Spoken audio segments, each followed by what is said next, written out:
Good morning.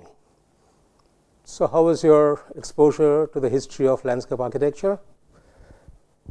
Must have enjoyed it.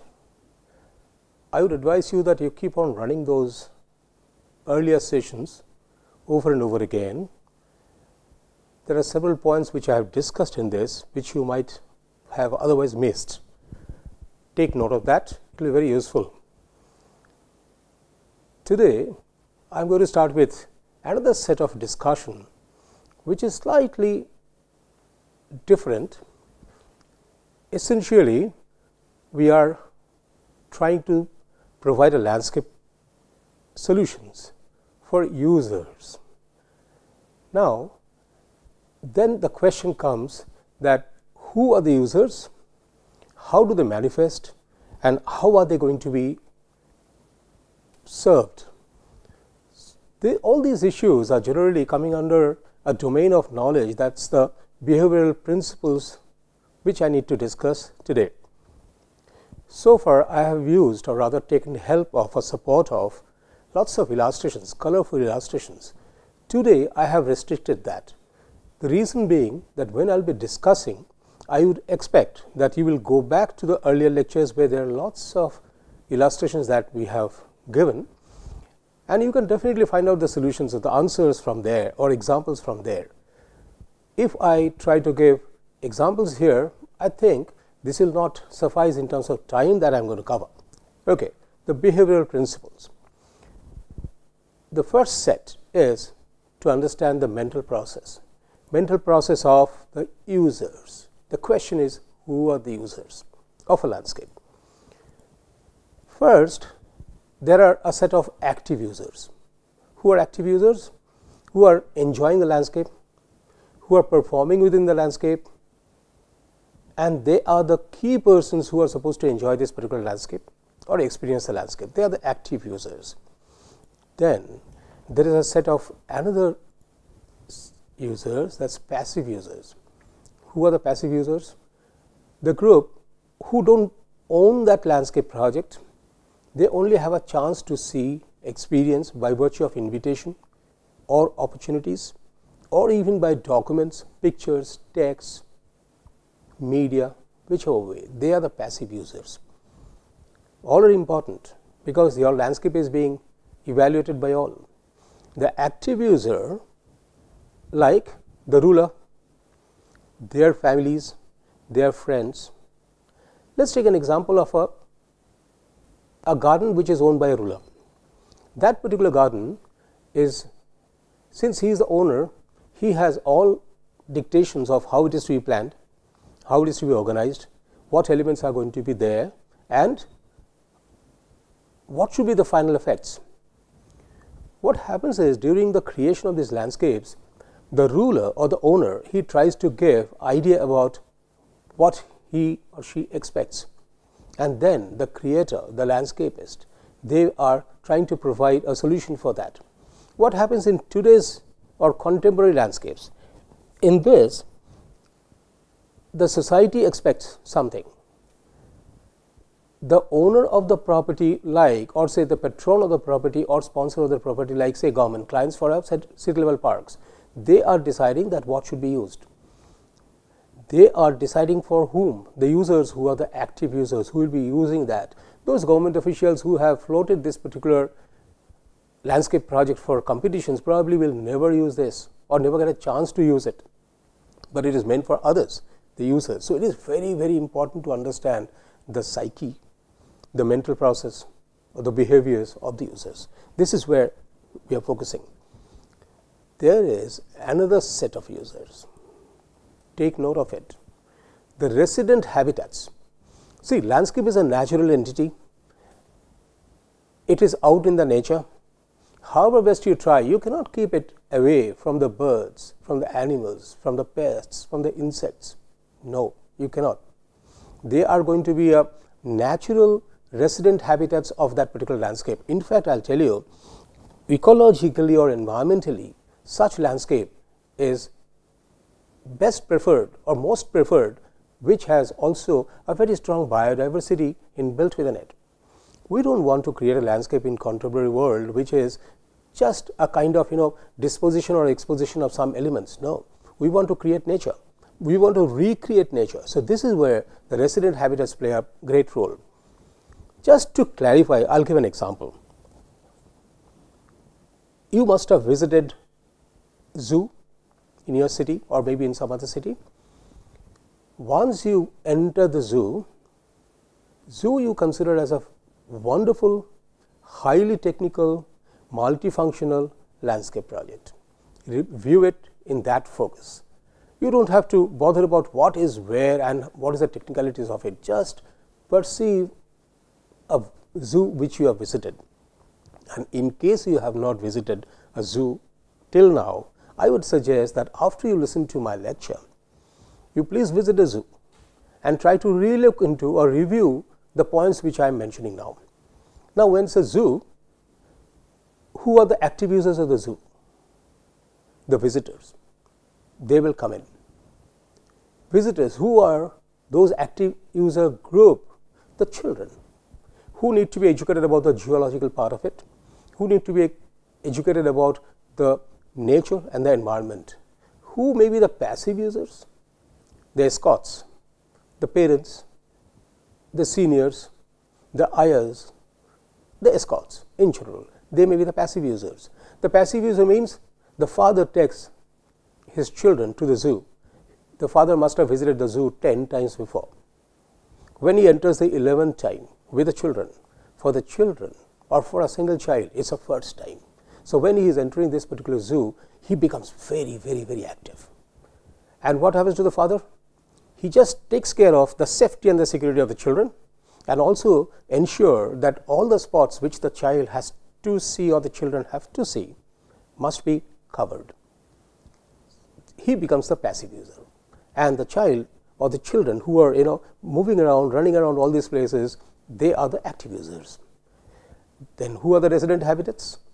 The animals for whom the children have entered that particular zoo. It's tiger, monkey, snakes, and all items, all the mammals or animals which are the resident habitats of this. Why it is important? Take for an example that you have been assigned a job of designing a zoo. In that, what happens is that you are entering this zoo to view the animals. The whole design that you are doing, basically your objective is to create an absolutely natural habitat within which the animals live. That means you should try to emulate the nature, the national parks, the forests, or the water bodies where these animals are generally living. Take for example, the hippopotamus would be mostly living in the water, but also will come to the landmass. So you have to design such that you have the water body as well as the landmass, but thinking about the scales, thinking about the behavior of those animals. The snakes, they will be crawling around the trees or other places, designed such. The crocodiles, the water and the landmass. The tiger, the cave, the landmass, the water body. There are plenty of examples, and I'm sure that you have visited a zoo by now. There is nobody who's probably not have seen this. So when somebody is designing this particular zoo, at one point of time you are thinking about the children entering, seeing all those different cages, trying to see the tiger in its own original form and in original environment. That is a situation where if you try to create, then naturally you have to first think about the protection of the people, that the tigers don't attack. So there will be a creation of a moat in between. So there will be a wall, there will be the visitors here, then the wall, then the moat, then the landmass, and then the cave. And now you recreate the whole thing, you will find that you have created the landscape. The focus is different for different users. So what you do is, you must always take into consideration different users, their behaviors, their manifestation very, very, very categorically. You must understand that. If you don't understand, I'll tell you, it will become simply a paper and pencil work, a colorful rendition, but it will not result into anything. So these are the kind of users. There are different, we can have a long discussions on all these individual users and their behaviors, but I'm trying to focus on some basic, the generic. What happens is when you're designing, the users are physically present in a place and psychologically manifesting, also physically manifesting. What is the kind? Person has come in, is walking, seeing a place, and then getting excited about it, likes the landscape, and then expresses the liking for it. It becomes a combined effect of a psychophysical reactions of the user. Now, under this, you will find that there are certain stages of mental process that the user goes through. Here, when I am now using the word called user, I am focusing mainly on the human users. I am not focusing on the animal users, human users. Every user entering into a landscape, in fact, I will tell you, it is such strong theoretical basis this, that every user, whether it is landscape or in a space or in the place, when somebody enters, goes through this mental process. Follow this mental process very, very carefully. Everybody goes through different stages of the mental process. Question is how much time it takes to shift from one mental process to another one. We don't know. We don't know. Every individual has different kind of the time requirement, but let us see what the stages are, and then I will go a little more detail. The first stage of the mental process is called sensation. Once you come in, it is sensation. The second stage that the mental process will go in the mind of the people is perception. I will elaborate individually, but let us see the sequence. And the third one is, at the third stage, it is the stage of intellection. That means every individual who is enjoying your landscape, or rather who is exposed to your landscape design or exposed to any environment, goes through in quick succession goes through these three stages. First stage sensation, second stage perception, third stage intellection. How it works? Sensation, which sensation we are talking about? We have 5 senses. Which sensation we are talking about? In fact, almost all the sensations except related to the taste, but I will tell you even that is also satisfied within our landscape. I am going to the next. The first stage, action is sensation. It has a result. Every stage of action in that particular stage will have a result, and that will have a name. Very interestingly, if you see, the action is sensation, the result is also called sensation. Let me express. I am going through a process of sensation. The moment I have seen something, I have a sensation. That is the result. I have a sensation. Okay. And the process is through visual, through olfactory, through tactile, through auditory, and through gustatory. Now, here in common terms, the visual means sight.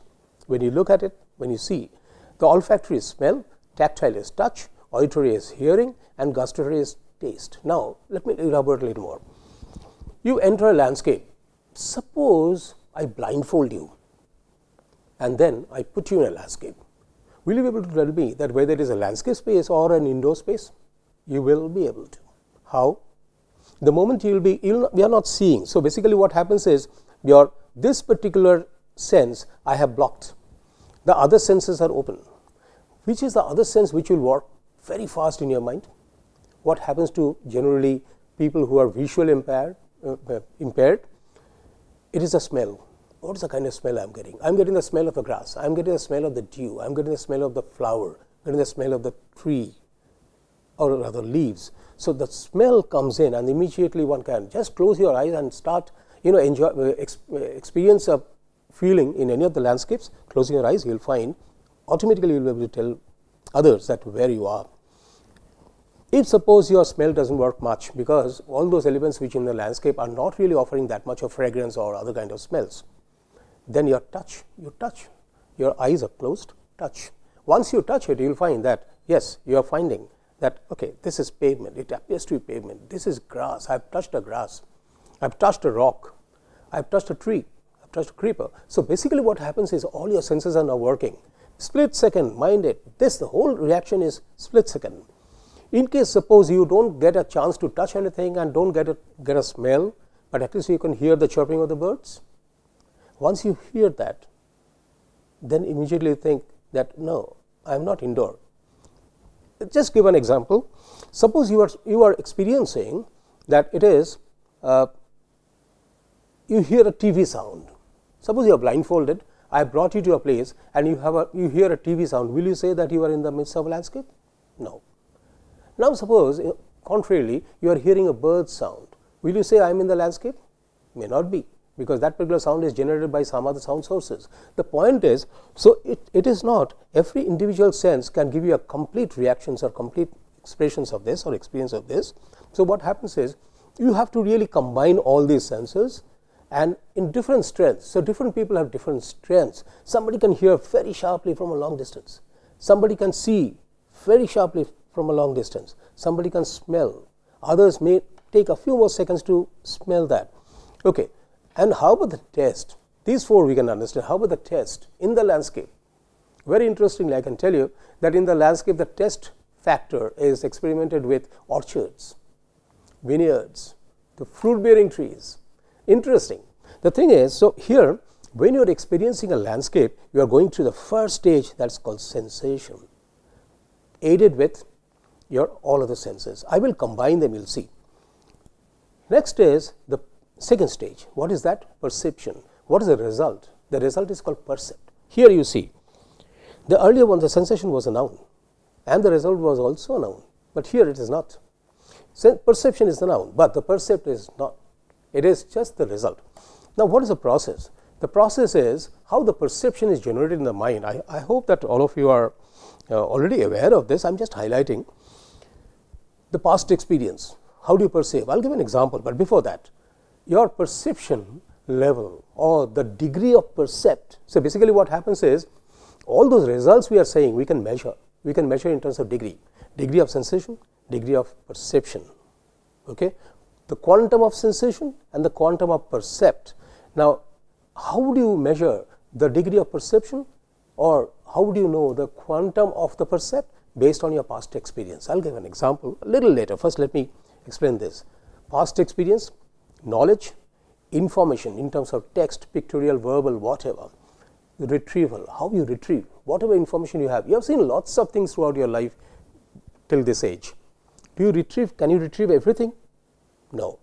Now, let me give an example in terms of perception. I think all of you have seen, or most of you have seen, Eiffel Tower as an example. Okay? Eiffel Tower is an object. Let me, instead of landscape, let us look at the objects which are very common all over the world. Eiffel Tower. I don't know how many of you have seen the Eiffel Tower in your own eyes. But the moment I said Eiffel Tower, does it sound a common name? Yes, I have heard this name somewhere. To many of you who are participating in this, maybe you have not heard. No problem. But people who have heard, do you think that immediately an image comes in your mind? The Eiffel Tower? It comes in your mind. You have not visited. Then how do you know what is the shape of an Eiffel Tower? Because you have seen in the books. It is something like this. Very simply drawn. Very simply drawn. If I ask you to quickly draw a sketch like this, you probably will be able to do. How you are aided? What does it mean? What is that sensation? In the mental process, the moment I said Eiffel Tower, your first sensation is you have heard the term called Eiffel Tower. That is a sensation. You have heard, you have not seen. You have not touched, you have not smelled, you neither have tasted, you should not. The thing is, this Eiffel Tower, now immediately after the sensation stage, what happens is you go to the perception stage. In the perception stage, in the process, your past experience, have you visited Eiffel Tower? If yes, immediately you remember every detail of it. Not only that, your past experience associated with being at that particular place in terms of time. Now, if not, then knowledge. In a book you have heard there is something called Eiffel Tower. Okay. Or else information in terms of text. You might not have seen a picture, but you have read somewhere. Or you might have seen a picture, you haven't read anything about it. Or somebody has told you this is what is Eiffel Tower. You understand? This is how the whole information set aids you in perception. And then comes immediate retrieval. retrieval is very important for perception, the degree of perception. The reason is that whether you are being able to retrieve. I asked you to remember Eiffel Tower. I asked you that have you seen Eiffel Tower? You must have heard. Even if you have heard, you are not being able to retrieve. Yes, yes, I have heard about it. I don't remember. These are retrieval. So what happens is this particular stage is very, very, very critical, because sensation stage, whether you want it or not, will come to you, and it remains in split second. The perception stage lingers a little bit longer. The reason is that you have to now fall back on your experience, knowledge, and then retrieve it that time. That's why I said the mental process time, one should not say customarily that this is so many seconds, so many minutes, so many seconds. No, cannot do that. Okay, then comes the next one. This is very interesting one. I am not sure whether you have worked on this earlier or not. It is a stage or action is called, third stage, which is called intellection. This has a little bit of similarity with the kind of the term that we use for as intellect, intellectual ability. What is this? Okay, coming to it. The result, what is the intellection's result? Is called concept. Let us see what is there. Basically, the stage of intellection where a user is trying to compare. So, it goes through comparative analysis of composition, cost parameters, visual effects, emotional effects, everything. I will just show you some more as an example, then I will make a summary discussion of this. In terms of planning, in terms of composition, in terms of visual effects, let us see, only discuss about this first. In planning, suppose you have seen a landscape site, I have taken you there, you have seen it, gone through sensation process. I have taken you to a park, now you say it is park. I have taken you to a city level park like garden, you will say it is garden, not a theme park. I have taken you to the theme park, you will say it is a theme park, not a garden. This is where the perception difference taking place. But remember, all the stages of your sensation you have gone through, and then you immediately switched, your mind, mental process switched to this particular stage. Now, when you have shifted to this particular stage, then you started analyzing.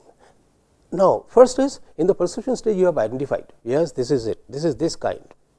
Suppose I take you to a rock garden or I take you to a seashore, these two are not identical.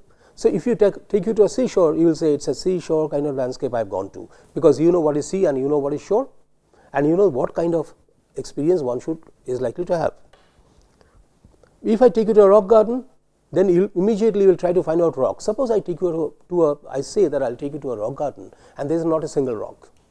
Immediately you will protest, you will object, you will say no, this is not rock garden because I don't see rocks. That means you must be having some background idea of what a rock garden is. Look at the historical examples I have given. Suppose I say that I am taking to a Japanese garden and then make you enter into a Mughal garden. Will you accept it? No, because your perception of the Japanese garden is different, does not fit with Mughal garden. So, immediately you will protest, you will detest, you will reject. This is how the whole perception process is. And then in the intellection what we do is any landscape that we see, rather every user, mind it, whether it is active, passive or the habitats, mammals, animals, every living being will analyze, and they have that capability endowed by nature to analyze, and that is a process of intellection. That intellection process is very, very important. In that, an example, suppose there are different way of measuring. When we go to a landscape site and then we try to see in terms of planning, we may say our reaction is it is highly planned, or maybe no, it's poorly planned, or maybe it's unplanned. Highly planned, poorly planned, unplanned. Your mind is working.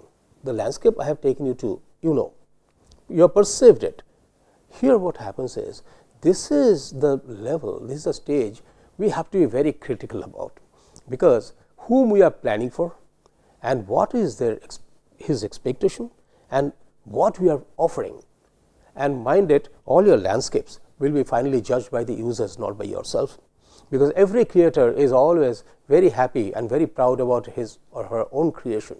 But you are offering something at an exchange of fees and you are offering something to the society for somebody else's use, not your own personal use. It doesn't matter if you have your own kitchen garden and front garden. It doesn't matter. You make whatever. No problem. You can do that. The thing is, here in this kind of cases, what happens is that whether you design your front garden or the rear garden, kitchen garden in any way, that is different. But when you are designing for somebody else, one is definitely going to be very, very critical in terms of saying whether it is highly planned, whether it is poorly planned or unplanned in terms of planning. In terms of composition, one can always judge that whether it is geometric composition, organic composition or hybrid composition. Take example of the history. Geometric composition is Mughal garden and organic composition is Japanese garden, hybrid composition is your Spanish garden. One can always judge. And in terms of visual effects, it's ecstatic. It means we are liking it, or extravagant. It's too much. So much is not required, or picturesque. It looks so nice. Others like organization, extremely organized, or moderately organized, or unorganized. Or in terms of cost, everybody is very critical about any landscape you offer them. They will be also critical about cost. See, the thing is, how do you measure? I am saying in a very extreme example. You take somebody to a garden which you have designed in which there are 10 statues and all statues are made of gold. Think about it. All statues are made of gold. The statues are supposed to be made of stone. The moment somebody sees it is, it appears to be extravagant. My goodness, so much of cost. Not necessary. Why should be gold statues in the landscape? Landscape is meant for nature. Your mind is going to disturb you, I'll tell you. This is where you first put yourself in the position of a user, then analyze your own design. Okay, so cost involvement people analyze. They say it is highly expensive. It's not required. The landscape is good, but it's highly expensive, or moderately expensive, or less expensive. Emotional effects is soothing. I like it. It's very nice. It's refreshing. I came to this landscape, I got refreshed. I'm stressed with work. I've come to the landscape, I'm refreshed. Or it is disturbing, it is ghastly. Now, if you look at all these one by one, you will find there are so much of variations that is possible, and each one of them is a result of creation of the landscapist. If you are a landscapist, then you could be falling into trap of any of these negatives, or you may be taking a credit of any of the positives. This is the point which, when you are planning, you must consider in the whole mental process. I'll discuss further on this in my next lecture.